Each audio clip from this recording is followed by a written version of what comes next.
Halo guys, perkenalkan kami dari kelompok 4 akan membahas tentang proyek yang sudah jadi Twin Tunnel yang terletak di Cisumdawu, Sumedang, Jawa Barat. Sebelum itu, izinkan kami memperkenalkan diri. Nama saya Faizulun Ali dengan NRP 22-2024-138 dan teman Saya Haidar Ahmad dengan NRP 222-024-149. Dan ini kawan kita lagi. Dan saya nama Kaucar Ginanjar dengan NRP 22-2024-135. Dan satu lagi, perkenalkan nama saya Muhammad Arif Panugraha dengan NRP 22-2024-151. dan kita akan melanjutkan perjalanan menuju Twin Tunnel Cisumdawu. Let's go!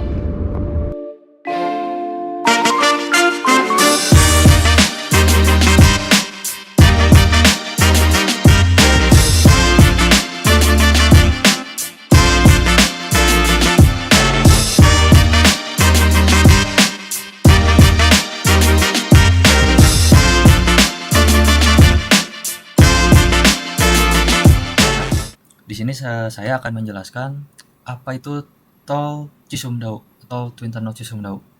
Nah, terowongan kembar Tol Cisumdawu atau yang biasa kita sebut Twin Tunnel Cisumdawu yang berlokasi di Jawa Barat merupakan terowongan pertama dan terpanjang di Indonesia dengan panjang 472 meter.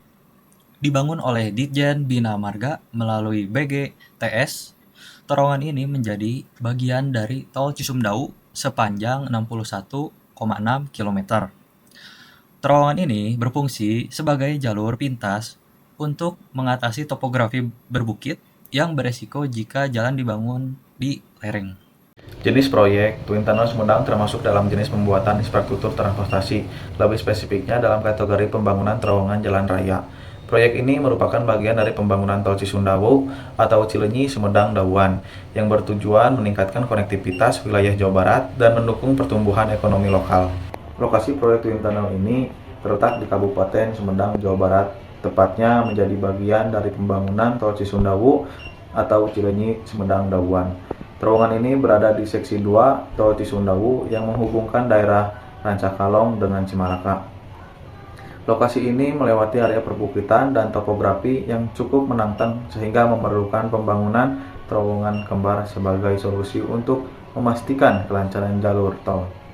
Terowongan ini juga melintasi kawasan dengan lanskap pegunungan yang indah, menjadikannya salah satu infrastruktur tol yang unik di Indonesia. Nah, berapa sih biaya pembuatan Twin Tunnel Cisumdawu ini?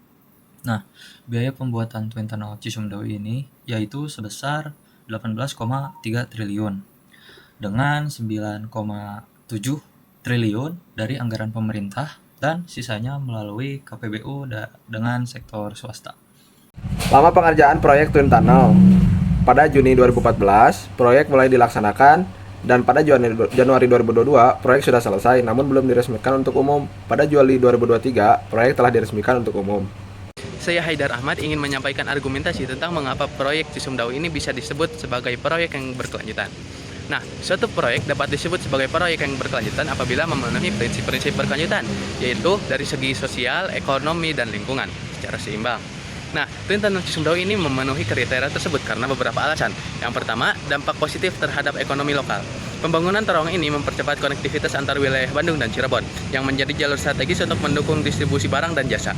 Yang kedua, pelestarian lingkungan. Dengan membangun terowongan di bawah tanah, proyek ini meminimalkan kerusakan pada hutan dan ekosistem yang berada di atas permukaan tanah, karena tidak akan mengganggu jalur atau kegiatan ekosistem yang berada di atas permukaan tanah. Yang ketiga, mengurangi ketimpangan antar wilayah. Twin Tunnel Cisumdawu tidak hanya menjadi penghubung ekonomi strategis, tetapi juga menjangkau daerah-daerah yang sebelumnya kurang terhubung. Hal ini membantu mengurangi ketimpangan pembangunan antar wilayah sesuai dengan prinsip berkelanjutan secara sosial. Yang keempat, efisiensi transportasi dan pengurangan emisi. Terowongan ini dirancang untuk mempersingkat rute perjalanan yang sebelumnya harus melewati jalur berkelok di pegunungan. Hal ini mengurangi waktu tempuh dan konsumsi bahan bakar kendaraan yang berkontribusi pada pengurangan emisi karbon. Yang kelima, inovasi teknologi untuk berkelanjutan. Proyek ini menggunakan teknologi modern yang lebih ramah lingkungan, baik dalam konstruksi maupun operasionalnya. Hal ini mencerminkan bagaimana infrastruktur dapat dikembangkan dengan memanfaatkan inovasi untuk mengurangi dampak negatif terhadap lingkungan. kontribusi Twin Tunnel ke SDGs. Yang pertama, ada SDGs 8, pekerjaan layak dan pertumbuhan ekonomi. Hal ini akan membantu distribusi barang dari kota besar apabila ada jalan yang mumpuni untuk menghubungkan ke kota kecil, dan sebaliknya jika ada hasil pertanian, perkebunan, atau peternakan dari kota kecil yang ingin dikirimkan ke kota besar. Yang kedua, ada SDGs 9, industri, inovasi, dan infrastruktur. Hal ini meningkatkan konektivitas dan aksesibilitas antar wilayah dengan memperbaiki infrastruktur transportasi. Yang ketiga, SDGs 11, kota dan komunitas berkelanjutan. Hal ini meningkatkan kualitas hidup penduduk dengan memperbaiki infrastruktur dan mengurangi kemacetan. Nah, selanjutnya siapa saja sih stakeholder dari proyek Twin Tunnel Cisumdawu ini? Nah, yang pertama tentunya ada Kementerian Pekerjaan Umum dan Perumahan Rakyat atau bisa kita singkat PUPR. Lalu yang kedua ada PT Citra Marga Nusapala Persada. Lalu yang ketiga ada PT Jasa Sarana. Yang keempat ada Lembaga Manajemen Aset Negara atau bisa disingkat LMAN.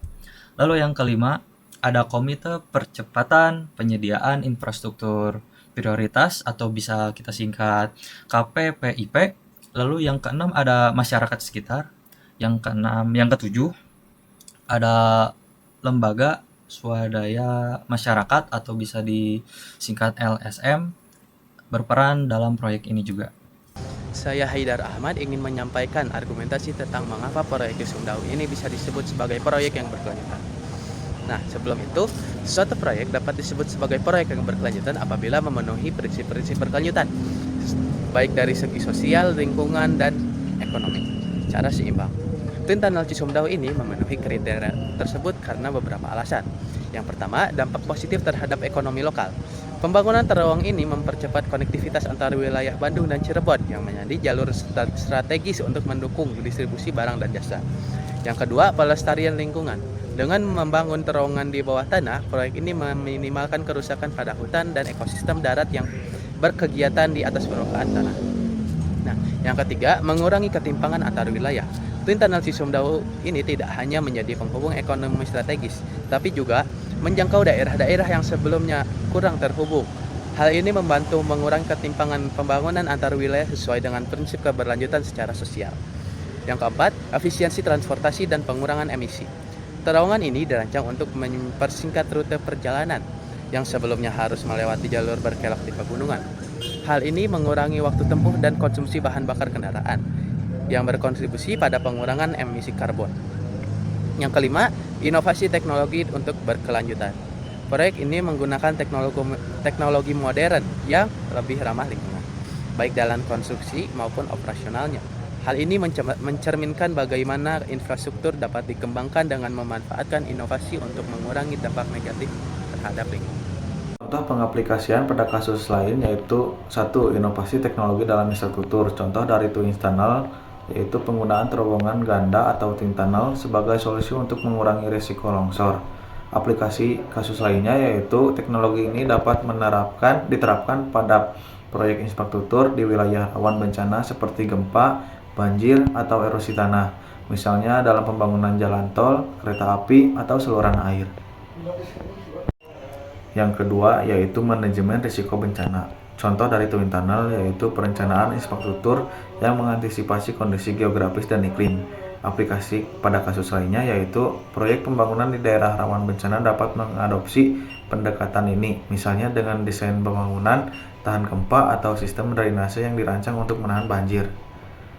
Yang ketiga yaitu kolaborasi antar stakeholder. Contoh dari Twin Tunnel, kolaborasi antar pemerintah pusat, daerah, dan sektor swasta dalam perencanaan dan pelaksanaan proyek tersebut. Aplikasi pada kasus lain yaitu pengembangan kawasan industri, pariwisata, atau perumahan memerlukan koordinasi lintas sektor untuk memastikan keberlanjutan dan manfaat bagi masyarakat lokal.